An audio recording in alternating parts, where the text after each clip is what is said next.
Hey, my friends, welcome to Word Made Digital. I'm your host, Joanna LaFleur. On today's podcast, we have Ben Stapley. He's actually originally Canadian, but he spent a bunch of his career in the United States. He currently serves at Christ Fellowship in Miami. This is a church with over 10,000 guests on a weekend, and he is the weekend experience director. So he oversees things like production, worship, creative, communication, and online departments. So across our 7 campuses in Miami area, 10,000 guests on a weekend, he has a lot of insight into what it takes to pull that off. I think it's going to be a really helpful, encouraging, and practical conversation for you if you work in any of the worlds of production, worship, creative, communication, or just online digital content creation. So thanks again to our sponsor of Season 2, Wycliffe College. They're an evangelical graduate school of theology located at the University of Toronto. So whether you want to take just a course or maybe a certificate, a master's, a doctoral program, I took my own master's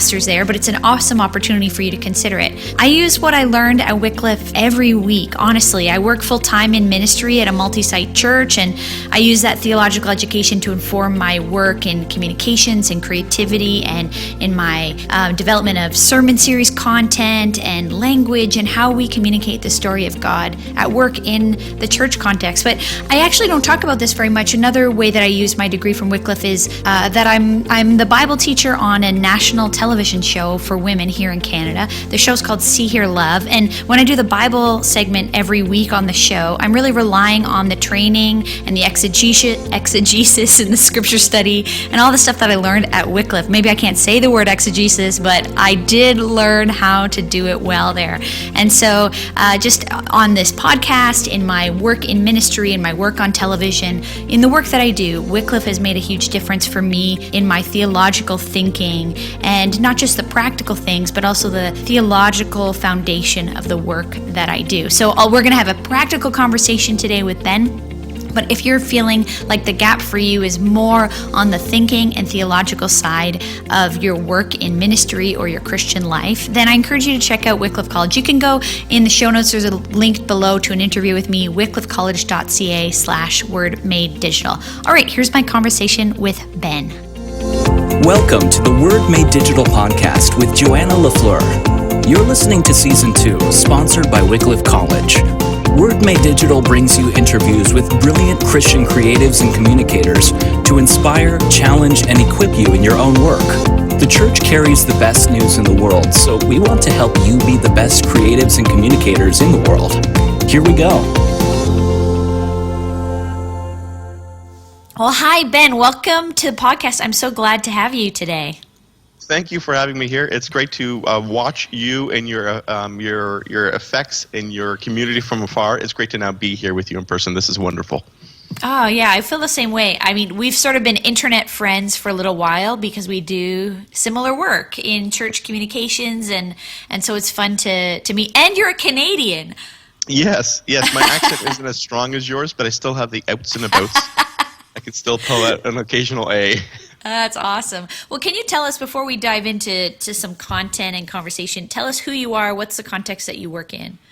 Yeah, so I'll give, just so your listeners know where I'm coming from, but I'm, in terms of communications and creative, that's kind of how I'm wired. That's been the arc of my professional career as well. I started out in television for about 5 years. I was up in Toronto, Ontario, and I was working for a Christian news, a national Christian news television station up there. And then I got engaged to a girl in Jersey, and she dragged me down to her state, and I got a chance to spend. It was almost a coin toss. Is the joke? Hey, your country or mine? And we said, hey, let's start off in your country, and I've been down here for 15 years ever since. Okay. And when I came on down, I transitioned from doing television work to jumping into ministry. I started in a single-site church of about 1,000 people, and then I started working at a Southridge Community Church in New Jersey. Then started working for 5 years for a multi-site church of about 5,000 at Liquid Church in Jersey, and now I'm at a 10,000 person church down here in Miami, Christ Fellowship. And I've just been here for 6 months, so I'm still getting acclimated to all this beautiful warm weather. But in time, I will figure out a way how to live down here. Yeah, suffering for Jesus in Miami. Yeah. No, I'm sure that, but no matter. There would be a huge culture shift, I'm sure, between Jersey and Florida, like how people think and how you want to communicate to them. This is not maybe on my list of questions, but I'm curious to see, like, what are some of the differences you've seen? Because you're an outsider to both. So as a Canadian coming in, Jersey and then Florida, New Jersey and Florida, what are some of the differences you're seeing in how people communicate? Yeah, I got great counsel before I came down here. Somebody, a Northeast guy, told me. He said, everybody, we all want intimacy, but we all fear it as well. Like, I want to get to know you, but I don't actually know if I'm willing to risk sharing with you and being vulnerable. So in the Northeast, in Jersey, the way people guard that is they stiff arm people. They literally, hey, you're not getting close to me. I got my defenses up, and I'm not going to let you in. And that's how they guard against that. Down here in Miami, the counsel I was given is people struggle with it. The way their defense mechanism is they're going to not stiff arm you, they're going to embrace you. They're going to say, hey, friends. And you'll be hugging people, and you'll have all these friends for a year, and then you'll realize I've never actually shared with anybody and been vulnerable or intimate. And it's just, every culture has their defense mechanism. They crave intimacy. And he said, just be aware of that, which is from a communication standpoint or a church standpoint. Like, how do we could easily down here in a very Latin culture say, like, it was very successful, or we had all these people out and there are a lot of high fives and there are a lot of smiles, but I don't know if hearts are actually being transformed. So for me, I know I need to look beyond that surface, like those normal visual cues to say life's being transformed. Right. And I need to push a little deeper into, and I don't even know what that is yet, how I measure that here, because I'm new, but I know I can't just measure it on the external, because a bit of it is like we all do, a bit of it is a facade to keep people away. Yeah. Well, and as a new person, you come in with fresh eyes, right? Like, you have this amazing opportunity in the first few months in a new job of seeing an organization and asking some questions that maybe nobody else was allowed to ask anymore. So what's sort of your approach when you enter a new job? How are you trying to take notes or approach learning about a new community? Yeah, I always apply the principle for myself and then anybody else coming into the organization that you're going to have your greatest influence at the first 3 months, and then it's going to dip down, and then it'll grow back up in the next 3 years. So 3 months you're going to have major influence, and then it's going to dip, and then when you stay in here, you're going to gain that back. So the reason why is because in the first 3 months you have those fresh eyes, and you can say the emperor's not wearing clothing because we've all paid attention, we've all forgotten the fact. Yeah, I know. And we're just willingly ignoring the fact that someone is nude and not wearing clothing. And so for any direct reports reporting to me coming into organization, I'm going to say that you carte blanche, you can say whatever you want over these next 3 months, and you're going to have major influence here because you just have fresh eyes, and I've lost that. It's going to wane after that. And then you're going to gain it back. And so for myself stepping in, do I have that permission for the first 3 months to say, what about this, what about this, what about this? And if I don't, I understand, but I think there could be a benefit here. And there was that green light. And hey, it's not, this isn't there's a time limit on this, and it's going to expire. But for the first 3 months, just say, what about this, what about this, what about this? And so asking those questions, probing at things, poking at things, and taken. I know I'm going to step on somebody's toes when I'm saying this doesn't make sense. Yeah. But I've been given that permission for the first 3 months to step on a lot of toes, and then I'll back off. Yeah. Well, it's true. And I mean, in theory, in any organization, you're hired to make things better, to change some things, to grow something beyond where it was, not because necessarily the person before you was a problem, but just because you're a different person and you're coming with a different skill set.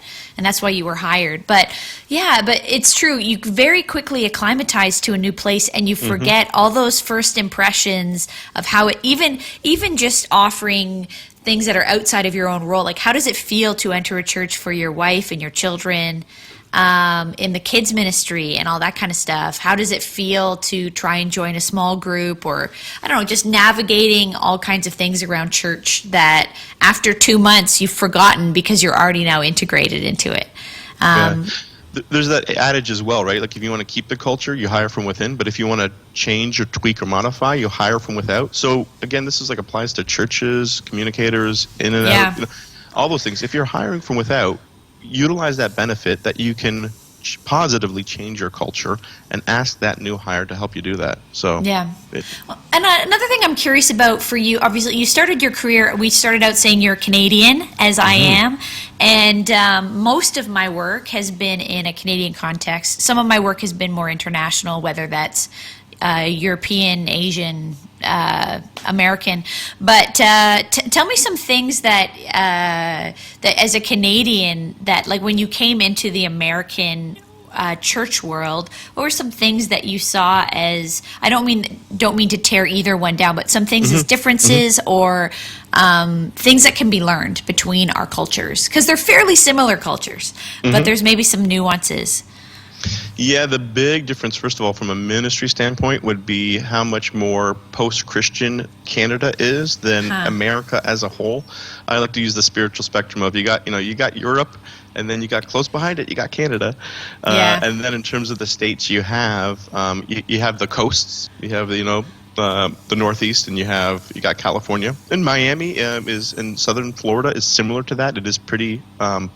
It's not that it's post-Christian. It's just it was never. A lot of the communities coming in weren't from an evangelical standpoint weren't Christian, and so it doesn't have that foundation. And then obviously you have the Midwest, which is in the South, which is a different thing. So I think there's that big difference, and I'd say Canada is a little more monolithic in its spiritual spectrum. Like there's like in the States, there's different regions where there's real hot pockets, and from my view, my limited understanding of Canada, there isn't that. There isn't, hey, this part is very spiritualized or churched or unchurched. It seems to be a little more even across the board. Those are like the two big differences I'd say right there. And then this is something interesting. People ask, hey, what do you love about the States? I was like, I love it. I said, other than every 4 years come November. Is my joke. Well, and in Canada, our elections the period of an election is quite short. It's maybe at the most 2 months between sort of calling an election and then it happening. Where in the U.S., it feels like a year and a half of news coverage towards an upcoming election. And it's not the coverage for me, it's the party system. Like because Canada is a parliamentary and there's more parties involved, it's more of a discussion. Like we have to play nice with each other and figure out how we find a common good. Right. To pass a law, you have to work more together with different parties because it's not just a two-party system. Yeah, that's true. But in the States, it's easier for not to be a discussion, for it to be a debate, because there's a winner or there's a loser. There's only two people involved here. And so I just, like, to me, that influences a lot of and that's like, I would say that's across the board, from not like political stuff, but even spiritual stuff. Like, how can I have a conversation of somebody with another faith in Canada? Well, it's easier because everything is a discussion. In the broad brushstrokes here, right? But that's interesting. In the States, everything is a debate. Politics, religion, sports teams, whatever it is. There's a winner and there's a loser, and that's it. So that's a very different communication difference between the two countries. Yeah, that's really interesting. I don't know enough about Miami as a Christian culture, but being in a church of 10,000 people, like in Canada, so you're working in a church of 10,000, and in Canada, I think there are one or two or three at the most, two churches in the whole country. Now our population is much smaller, so that is a factor in why we have less large churches. But yeah, the cultural difference, the post-Christian vibes. So for me, I work in a church of about I think we're at about 3,000 or 4,000 people, and multi-site church, and we're kind of like I'm often talked about as the person who works at a mega church, which I don't view it as in terms of I think of American churches of 10 and 20,000 people as a mega church. But in the Canadian context, very much it is a mega church that I'm working at. And so I look to people like you and into the US to say, like, as we continue to grow, what can we learn and how can we really improve what we're doing from a creative and a communications perspective, and engage more people who are in our church community who have all those skills. People who are sitting week to week, wanting to be engaged in a meaningful way, to serve in the church with all these skills that they have. So, and a lot of the conversations we've been having on this podcast are maybe more on the creative side than on the communications professional side. So I'm looking forward to kind of diving into some stuff with you today. And let's just see where the conversation goes, because this is for you and I. A lot of what we've spent our life doing is building church communications. And so the first thing that I wanted to talk to you about in church communications world was talking about series bumpers. So for some people, they know exactly what that is, but let's talk, what is a series bumper? And then let's talk about how to build them. Yeah, some people call this the trailer, the bumper, the pre-message video. It's basically it's a 30 to 60 second video that's going to ask some questions and set up anticipation that the preacher, the pastor, the communicator on the back end is going to answer. So It's it paints a broad picture. It doesn't answer anything. It asks questions. And here's the dirty secret. Oftentimes it's used for multi-site campuses as a transition element. Where how do we drop the video screen and move stuff around on stage? We need something to transition it. Let's throw a video in there. So I think that's how they initially started, and how a lot of churches use them. But they obviously have a huge promotional impact in the service, but also prior to the service. It's just a great way to tell the community, this is what we're talking about, and they can quickly see that and feel that and get a sense of where they're going, and then vote whether or not they want to attend that Sunday. Yeah. And so do you show those, like when you're making those videos, just really practically, would you show them in advance? Like, are you using them in services as like a promotional tool, like come back next week or for the next series, or are they online, or before they happen on Sundays connected to a series, like your Christmas series or your, I don't know, the series on parenting? Like, where do you use those? Where do you use that content? All the above. You use it everywhere. So here's the thing. In terms of you're a communication director, you know this, that video is the most expensive communication tool that we have. You have, for us to talk, that's not too expensive. A graphic, a newsletter, a web page, a video in terms of and I'm saying high polish, high production. We can all do iPhone, and which has its own place, and I think the church is probably underutilizing the iPhone video. But in terms of a polished production, something that we want to put out to the masses and maybe put some advertising dollars behind, that's going to cost the most. So if it does cost the most, how do you maximize it, leverage it? You put it everywhere as possible. And then because of that, you knowing that you're going to have more eyeballs outside of your church community and just a larger community, for me, that's your audience. That's your primary audience, is people who are not in your church building. Your secondary audience are the people who are in the church building, because you're using it aggressively for promotion. So that's probably the other thing, is like, who's your audience?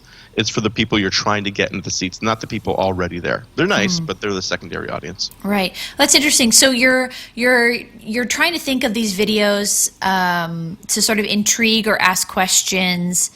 In some ways, I guess you could say it's a sales pitch to come to church, but you're trying to connect with something maybe like on an emotional level with people. So like, what does that look like for you? Let's break that down for people. Like, how far out are you talking about those? And do you have people in-house that do that stuff? Do you hire from outside to contract that job? Is it volunteers? How do you meet with your pastor? Let's go into the details of that. Yeah, so like any good series, you're going to need to be ahead of the curve, probably about 2 months, about 8 weeks planning that to execute all these deliverables and to not only execute them, but then to get them out to your audience. It's not just the week before, but it's multiple weeks before. So I usually find a 2 month and 8 week period is a good time to start on a series. And then from my perspective, okay, we know what we need to get done, 7, 6, 5, and you have that all mapped out. Keep that from the project management side, you keep that moving along. The big thing is just having, I usually like to divide it this way, from a creative or communicator working with a lead pastor, to either know, if you have a clear vision, what is it? And we will execute it. Or if you don't, we will pitch you ideas, and then we will run with that. And that's super helpful, because some churches haven't identified that.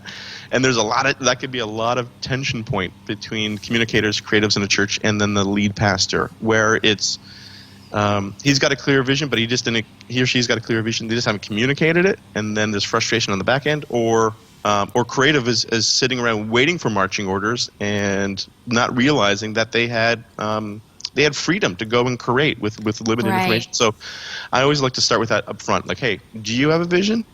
Great. If so, we'll execute, and we'll not only execute. We're not just like yes men and women. We'll make it better. If not, we're gonna take this and like make it shine. Yeah. So that's super helpful up front to get the process going. Yeah, and it's true. Like if you're meeting with the senior leader or the leadership team, the teaching pastor, whatever that is, the preacher in your church, and trying to get into their head, into their heart around why is this series on the table at all? Like what are they trying to communicate? But why are they bringing this at this time?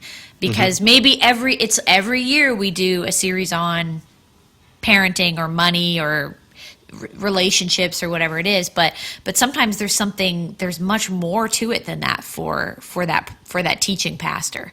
And and if you're just trying to guess from your own office or over emails, it maybe isn't going to translate as well. So who do you bring into those meetings? Yeah. There's two attributes I look for bringing creative people around the table. They have to be hard workers, and then they also have to be team players. So hard workers is they have to do their homework. Usually what I do before a brainstorming meeting is I give them the big picture and just say, like, research your ideas, and then put them on this Google document or the spreadsheet, however you're doing that. And that's your ticket for admission in terms of the brainstorm. Everyone loves to brainstorm. Brainstorming is fun. The hard work before it is not fun. And so I've been, and I'm sure you have as well, you've been in those meetings and you realize people haven't brought things to the table, or they're researching things now in the midst of the meeting. And so I just, to respect everyone, to make those meetings as effective and efficient as possible, and to respect the team members who did their research and did their homework, is, hey man, if you didn't put ideas on here, then, like, you know what? You're not allowed in on this meeting. Oh, I'd love to have you next one. And you clearly communicate what that price of admission is up front, so they're not surprised. But our expectation is you do your homework on the front end, and then obviously on the back end as well in terms of the executable. That usually isn't a problem for most creatives. Usually it's on the front end where, like, I just want to come and spitball ideas without thinking about this as well at all. But we all know, like, our best ideas don't get microwaved. Like, it's a crock pot. It takes time to process it. So do that before. So it's the hard work, and then it's a team player. And we all know the creative or the communicator who just falls in love with their idea. It's their baby, and they don't want to give it up. And if they do, they cross their arms and they huff and puff and they start to sulk.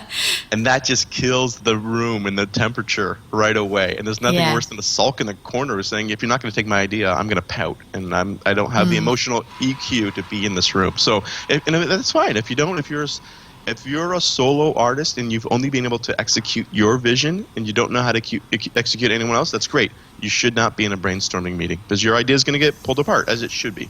Yeah, well, that's true. There are people who are true artists who get very sensitive about that kind of stuff, but they're probably more used to working on their own ideas, their own. And when you're a solo person, working on a team is a whole new way to think and approach your work. And so, learning, and it's a discipleship opportunity, but probably not in the room. We're going to do that discipleship. It's something that kind of happens over time. Yeah. So. I'm just trying to break this down even further. Like, I'm thinking about churches who are small. I mean, you're in a church of 10,000 people, and so I don't know this, but I would imagine that you have a video person or team that's a staff position. Is that true? What's the video department look like in your church? Yeah, we have one full-time guy. We're in the midst of hiring a second full-time guy. We're kind of behind the ball on that. But every church is staffed to a different degree. But if we're talking about this usually isn't a volunteer position, just because it's a higher degree of excellence that we're looking for such a major communication piece that's going to get so many eyeballs on it. The one thing I would say is this could be a possibility for you to outsource it. Graphic design is a nice thing for this because you can oftentimes if you go halfway around the world, you can the price where you're working with somebody where they're in a different country. And just based upon pay scale, I know that I can work with a graphic designer and it's going to be a little bit cheaper. You can do that a lot with graphic designers. You can do that with some videographers, but because they're using stock footage or they're shooting on site. But sometimes you can't. Like if I need footage of Miami, I need somebody local. I can't outsource that to the Philippines. I need somebody here, boots on the ground. But I would consider that if your budget tight and the video isn't the video content isn't localized in terms of the B-roll that you need. And then the other thing is, because we're talking about 8 weeks in advance, this isn't like an overnight turnaround, right? Like you have some times in terms of first draft, second draft, third draft, and you can work with that delay in the terms of the 12-hour difference in communication, where you're not hearing back from them as quickly because they're sleeping when you're saying, "What's wrong with the video?" They'll tell you when they wake up. But they're in like a totally different time zone, so that delays some of the communication. I've never hired video people from other places, like other continents. I've done that with design, as you say. With video for us, we've gone through different phases where sometimes it's been staff and sometimes it's been contracted. Sometimes it's been volunteer, maybe if it's for a smaller project, like within a youth and young adults department or something like that. That would typically be more volunteer based. But you start to reach a tipping point where you have so many video projects that having a part-time or contracted for the project begins to not work anymore, and then like finding someone full-time on staff becomes something you definitely want to do. But the challenge is, of course, those guys or gals make a lot more money outside of church world. And do you have any advice for how to find those video people for your church? What are you looking for? The first thing I would say is a lead up, right? Like I was just having this conversation with our HR department, where our hiring rates for creative departments were woefully low. And I said, like, hey, like I understand for a small group director, at this pay rate, we could probably get somebody of excellence and of caliber. But the people in the creative department, the communication department, have marketable skills in which their pay scale is twice as high in the secular world. And so if we're not willing to consider that and factor that in terms of, then we're never going to land anybody of good talent, let alone great talent. And so I would say, like, churches, for them to be aware, to be a little more generous in terms of resourcing that department, just realizing what they're up against. Right. Yeah, I mean, that's a tough conversation because, I mean, ultimately, if we're working for church, it's ministry and we want to serve and we love the church. So I think no matter what you came from, if you're in any kind of a business context before, you can expect some level of pay cut because churches just don't have that kind of money. But then the challenge is, trying to help leadership understand the reality of what this kind of, if this is the quality of product we want, this is the cost of it in real world. And so where can we try and meet in the middle here? And for us right now, the solution has been finding people who love our church and go to our church, and we contract them. We have in the past, but we don't currently have any video staff because we can't afford them. That's the truth. We can't afford them. And so we pay people for projects. And they're people who are willing to give us a lower rate on a project because most of their work is at their corporate rate outside of the church. But because they love our church, they have a heart to serve, they're willing to give a much more reduced rate in order to like see the church's dreams realized, but they can't sustain that in their day-to-day life, so most of their work is done at a corporate rate by somebody The other else. benefit of the contractor is that allows you to be flexible for peak seasons, where, like, let's be honest, like, you're going to need those people for your Easter, Christmas, fall launch, and that's pretty much it. You could get away with them, and then if you're a salary, then you got some valleys that you're trying to, hey, let's make another tutorial video. Yeah, that's what we found too when we had staff video. There were quieter seasons where we have a full-time person we're paying, and their workload is too light right now. And then there would be seasons of intensity where it was, way too many hours, and then other seasons where it was way too few. And so that's where, for us, contract up until now has kind of worked. But in the same way as you're talking about, even with hiring out design and stuff like that, I guess you have more choice in the kind of skill set you're recruiting. So if you want someone who's particularly good at illustration, for example, they may not be the person who's sitting in your office as your graphic designer, but you can hire out for a specialized project just for that. Yeah. And so what are some for you with we're talking then back to these series bumpers, these trailers for series, what's something that you think has been something that you're proud of? Do you have an illustration of a project that you're like, this was one that I felt like really illustrates the goal? Or maybe you have a story of someone coming to your church because of one of these videos or something. Yeah, there's a bunch that I'm super proud of. The ones that I'm most proud of are, it's easy to, the ones that get shared are the ones I'm most proud of, because from a standpoint, the creatives can always be proud of it because it's their work and they stand behind it, and the church is going to be proud of it because it's, the pastor's going to be proud of it. It's setting them up for success to speak. But the ones I get proud of are the ones that that take a life on their own and other people share within our community. And then for me, like the gold star standard is when another church reaches out and says, "That was awesome. The work you did there. Can we have that, please?" And of course, here it is. Go for it. Here's the original Premiere video file, and just like butcher it as you see fit. That makes me the most proud for two reasons. Not only is it a sign of a high caliber of work in artistry and craftsmanship, but it is when the church is being the best version of itself, when we are sharing resources with each other, and we're working at building the kingdom large K, not small K, not our little kingdom, not our... And to me, when I see that happen, that builds my heart. And it builds my heart up from on the flip side as well, not only a contributor to that content for others, but then a receiver as well. When I can knock on the door of another church and say, "You crushed that. You knocked that out." We're borrowing a video bumper for our upcoming series from another church. Really? Let's not reinvent the wheel. That thing is incredible. Let's not put 20 hours to it ourselves and just redo something pretty similar to that when they've already done it. And that's probably like the dirty little secret here is like for churches who are, we're having this conversation of, you're a church of 5,000, I'm a church of 10. There's some people I'm sure listening and saying, I'm a church of 500, or I'm a church of 50. And this conversation is just going way over my head. Thank you. I tuned out long ago. But for the people who are in those contexts who are still listening, then I would say borrow that content, look for it, and reach out to those people. And because there's no shame in that.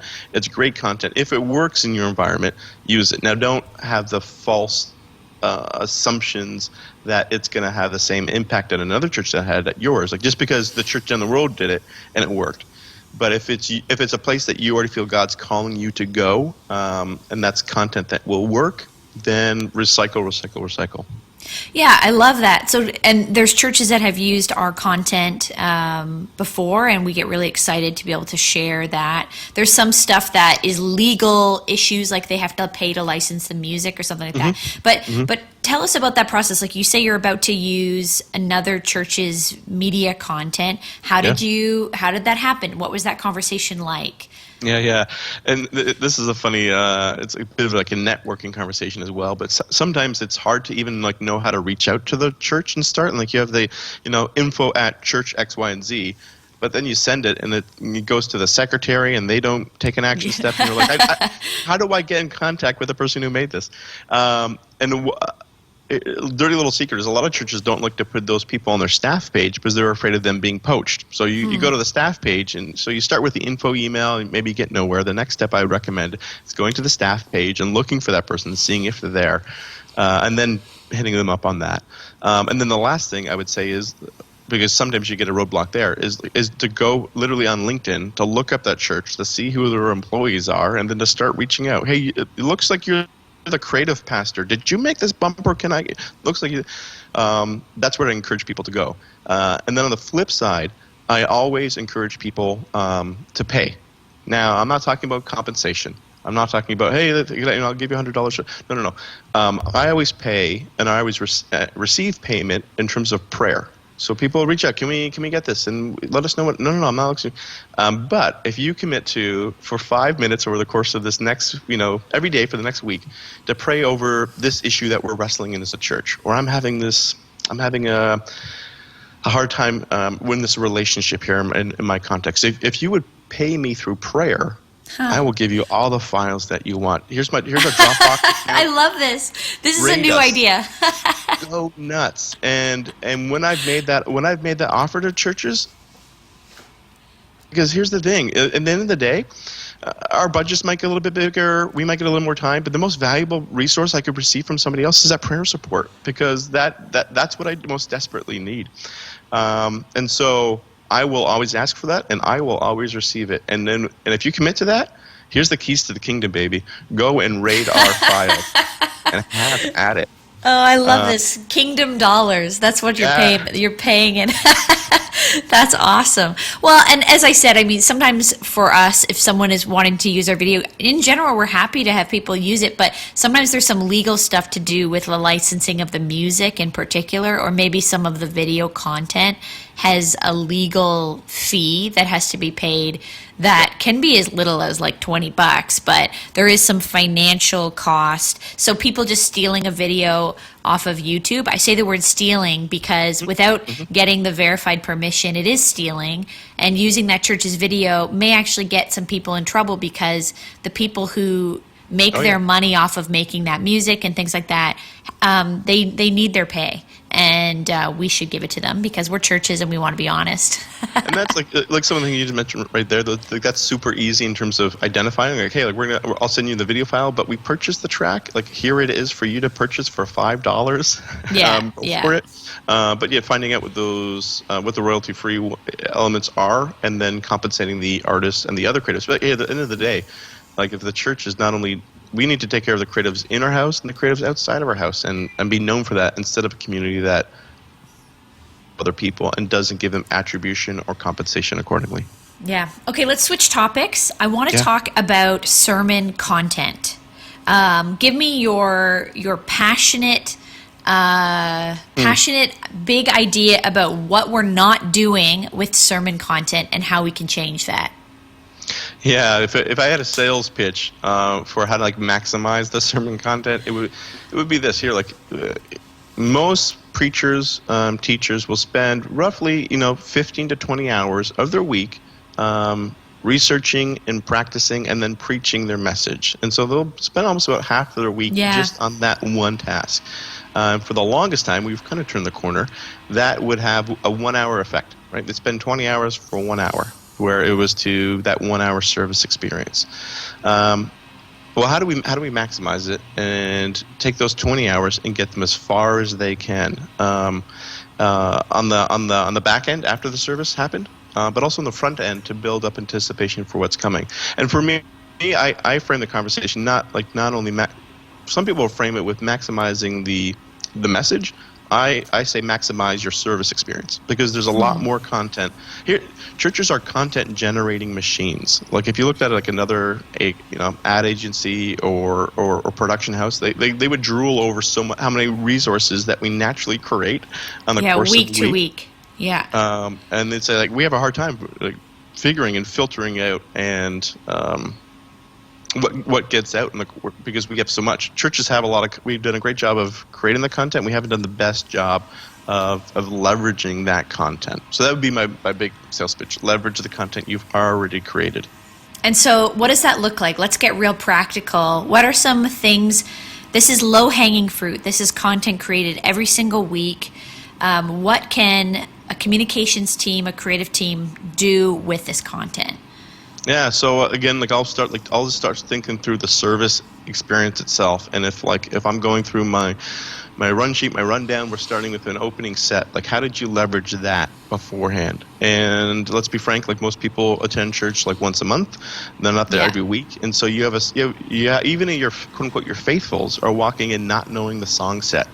And so making a Spotify list of that and saying, hey, these are the songs that are dropping this Sunday. We want you to be prepared to fully engage in the worship experience instead of just humming your way through it.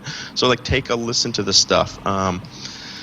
Getting that music out beforehand would be a really, really practical way. And so just to get even more practical, where would you post that Spotify list? So you make a list of the songs that you're singing this week or maybe this month. Where do you promote that? How do you get that into people's hands? Yeah, I would, through social media posts. You could have a Facebook Live with one of our worship leaders, and they're talking about like the why behind the song, and which is super helpful then, because sometimes you'll see, we sang the new Hallelujah track by Elevation. It's great, and our worship leaders are like, people don't know what Hallelujah means. Like, we just don't. It's a great spiritual word, but I would love to take time in a service to unpack what that means. Well, we don't have time, but we could do that beforehand in a Facebook Live, and then people would come in and know the word that they sang 20 times in the course of that song, because they had some training on it, and that we weren't able to take that 5 minutes in a service and unpack that word then.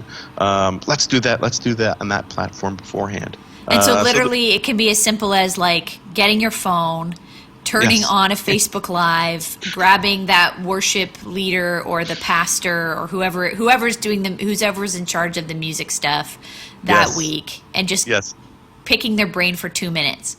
Yes, and you're asking for low-hanging fruit, and this is I'm laughing because you and I'm realizing we're talking people through that. Yes, that would be as simple as you just outlined right there. Yeah, it would be a great way to do that. In terms of like extra content as well, like the prior to the weekend actually happening, one of the things I like to do is, and it's not a primary gift mix of mine. It's probably not even a second. It might be a tertiary gift mix of mine. Is I've preached in the past, and whenever I have. There's a lot of content that hits, from any preacher or communicator knows, there's a lot of content that hits the cutting room floor. That was a great insight to the Greek or Hebrew word. Well, I'm not going to pull that out, but that was interesting. There's no time to talk about it on Sunday. It's not the great content; it's the good content. Well, that content could be leveraged again to build up anticipation with where you're going. You could do, and even if you regularly scheduled that, in terms of, we all know that consistent content is great content. So consistently, if the communicator was again on Facebook Live, for 10 minutes, let me tell you about some of the content that didn't make it in there, so you know where we're going to go. And then on the back end, I've seen churches do this as well, where they'll leverage that content if they have an app. Sometimes they'll leverage that content on the app to drive traffic to engage it there. So they might say, hey, I had 5 points on how to be a better parent this morning. I couldn't get to my 5th one because we ran out of time, but that 5th one is on the app. Go there later on today and engage with that content. So it's you kind of reward those who are above and beyond in the community. You drive people to platforms where you want them to go, and again, it's content that your preacher has already thought through and crafted. It's just finding another way to pick up that stuff on the cutting room floor and saying, this should go here, that should go there, and you place them in their different platforms. Again, low-hanging fruit to make it really practical. Even you're like, hey, we don't have an app, we don't do that. A blog post would be helpful, where your preacher writes that. Every week, this is the content that didn't make it. Here it is in my blog post. Check it out. Yeah, I've seen a church that you and I would be familiar with, Bruxy KV, the Meeting House, is a multi-site church in the Toronto area. And I don't know if they do it anymore, but it's something I've referenced in the past, was the drive home. So the pastor would literally record something on a voice memo on their phone. So everybody has that app on their phone. Nice. And it was for the drive home, sort of some of that content that didn't have a time to get into the message, or maybe a story or an illustration he wanted to elaborate on, but just didn't have time for in the course of the message. And he can banter a little bit with it just on an audio memo, and then he would post these online, whether that was on his Facebook, on a blog, on the church website, on an app. There's lots of places you could put them. Or a podcast, whatever that looks like. But it was just another resource to people to kind of chew on, to dive into the topic further, particularly, I guess, if it was impacting them and they want more of it, but they don't necessarily know where to get that information. Well, the pastor already has it. They just haven't offered it to you yet. Yeah. I love that. There's something in my mind, and maybe you can educate me here on this, where I've toyed around with it, and I don't know if a church is doing it, but oftentimes in the brainstorming session, a lot of communicators will have a team of people that they bounce ideas off, and they'll collaboratively create a manuscript from that. And for me, those are sitting in on those, or watching those, or leading those, are oftentimes like one of the most rewarding things. Those natural conversations that we're having here, and stuff's coming to the surface. I think that has value because it is a higher degree of authenticity. And I wonder how that could possibly get out to the community, and if there would be value add in terms of seeing, hey, these are just real people like you and me, and their ideas come through hard work as well. And this is some of the conversation behind the scenes. Now, there's a peel back the curtain, right? As you're saying, there's no magic to it. And is it, first of all, is that value add to especially in terms of the millennials and the centennials, like that high value of authenticity? So like, hey, look, like we're going to pull back that curtain so we have a higher degree of authenticity in our church, and you can see how our communicators come to the content. How to do that, and like, is there a form and a venue to do that? Is there a church that's already doing that? Like that kind of fascinates me. It takes a lot of risk for a church to do that, but some of the things you might say in that setting might not be stage worthy, and you probably have to filter yourselves as you're brainstorming, because some of the things I say in the context of one or two people, I would not say in front of 2,000 people. But that fascinates me. Yeah, well, even, if you're asking, like, is Jesus God? Maybe that's not a question hopefully it's not a question we're asking if we're in leadership. But if that's a question we're asking, that's probably not the place for it. But yeah, I was just even thinking in our church, like, as your conversation is sort of triggering something in my brain, we have a Thursday meeting we do every week. That's a run through of the service across all of our sites, everyone who's involved. We preview everything that's coming up for that Sunday. We talk through the whole service with everybody, worship leaders, production people, pastors at each site, from communications team, creative team. We're playing the news video in advance. We're talking through the key points of the sermon. We're talking about a response, if there's going to be prayer teams, or if there's going to be a communion thing, or whatever that looks like. Just another idea of like, I've not thought about this, like what would it look like if that room was, because we already are doing it through Google, like through video chat. So what would it look like to just make that available to people? It would maybe change not much of the conversation. I don't know who would be interested in it, but it's an interesting idea to let people in and build anticipation for the weekend through the conversations we're already having. Yeah, and it might be one of those things where I don't know. I think there's value in knowing that content is accessible. I may never access it, but being a part of that church community, and especially as the church gets larger and your lead communicators get less accessible, and there's more skepticism towards institutional religion, for me to know, hey, that guy or girl pulls back the curtain, and I can sit in and watch a meeting in which they lead or they participate. They're vulnerable. They're willing to, they'll show their financial records. They'll show this process. I have a greater degree of trust. Like I think it's a step for us to win ships with a community where we've lost a lot over the past decades, and rightfully so, lost a lot of chips because of lack of accountability, vulnerability, authenticity, and just an uprightness, and our moral character has been flawed. I think it could win some of that back, even if I don't access as that content as a guest or as a congregant. Knowing that you provided it to me could be a value add.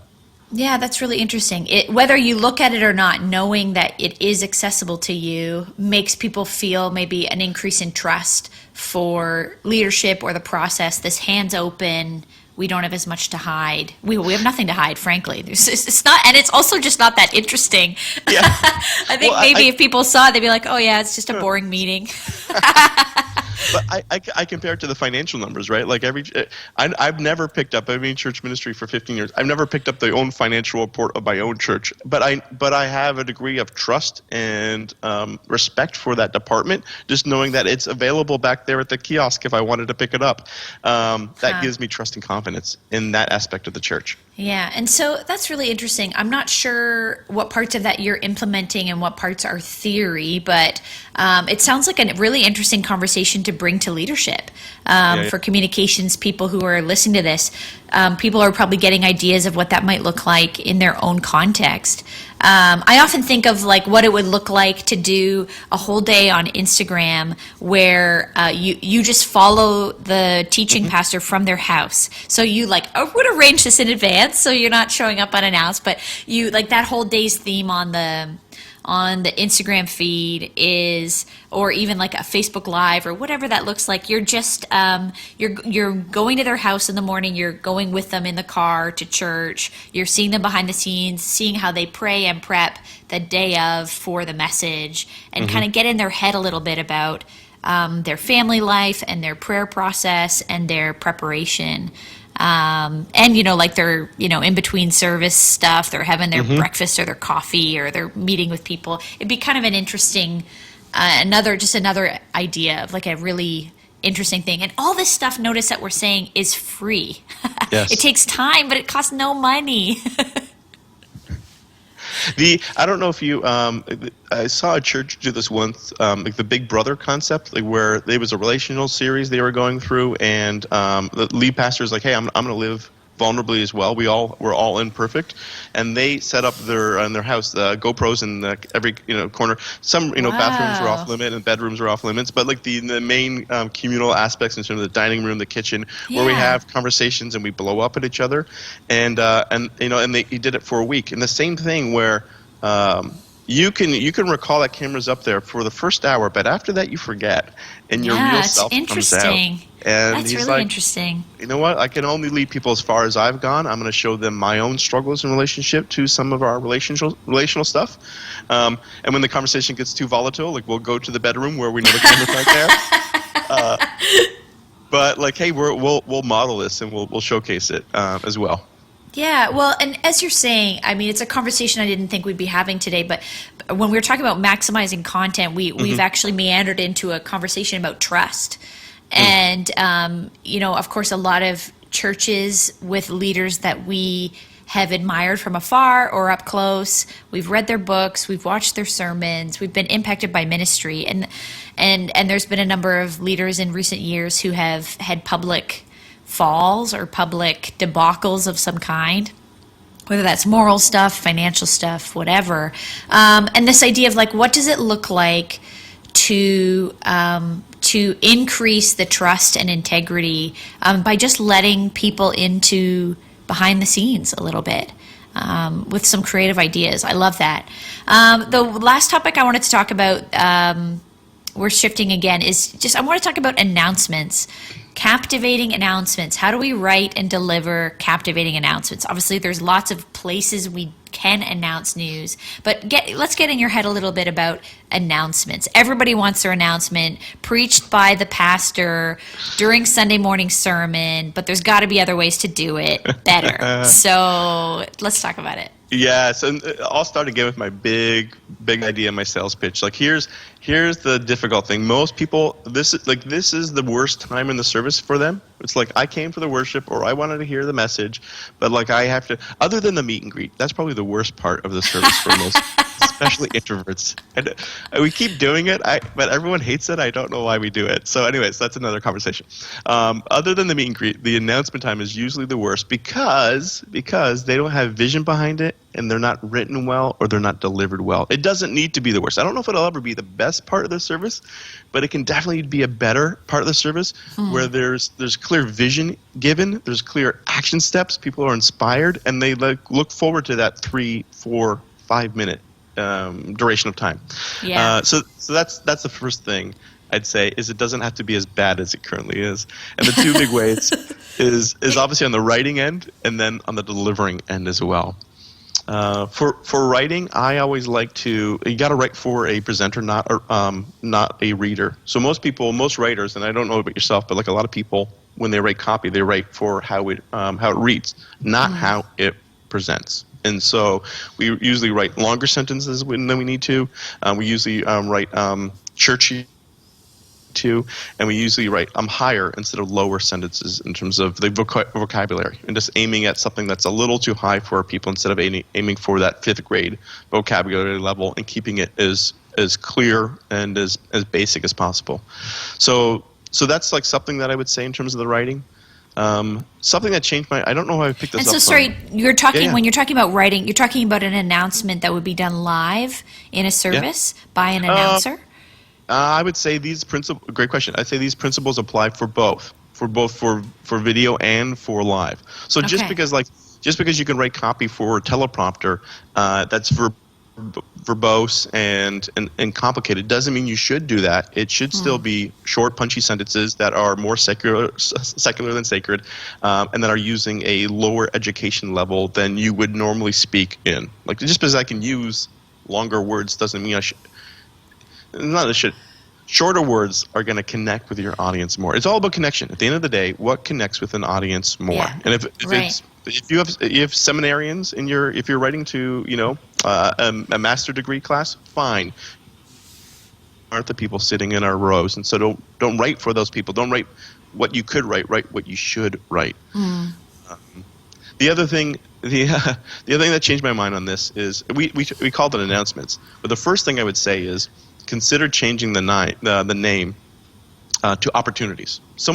I forget who did. This is not my idea, but I stole it from somebody else about 10 years ago, and they said once you start writing that way, then it has meaning, then it has purpose, then it's not dead air time, or it's busy time in the church service. It's the why behind the thing. Yeah. Yes, right, with the vision behind it, and if something comes your way where you look at it and you see the request from the ministry, and it's not an opportunity for somebody to engage in transforming the spiritual landscape of the community, then it doesn't get announced, because it's not an opportunity. It's not something that people can fully engage and throw themselves at. So I changed that word because it changed my perspective of what things I accept to be communicated, and then how do I go about communicating them. Not calling them announcements, but calling them opportunities was huge for me. The other big thing for myself is I used to write for somebody new, but instead of like somebody in your audience, write for somebody new. But instead of that, I would write for the unsaved friend that I've been inviting to church for the past 5 years, and they just keep on blowing me off.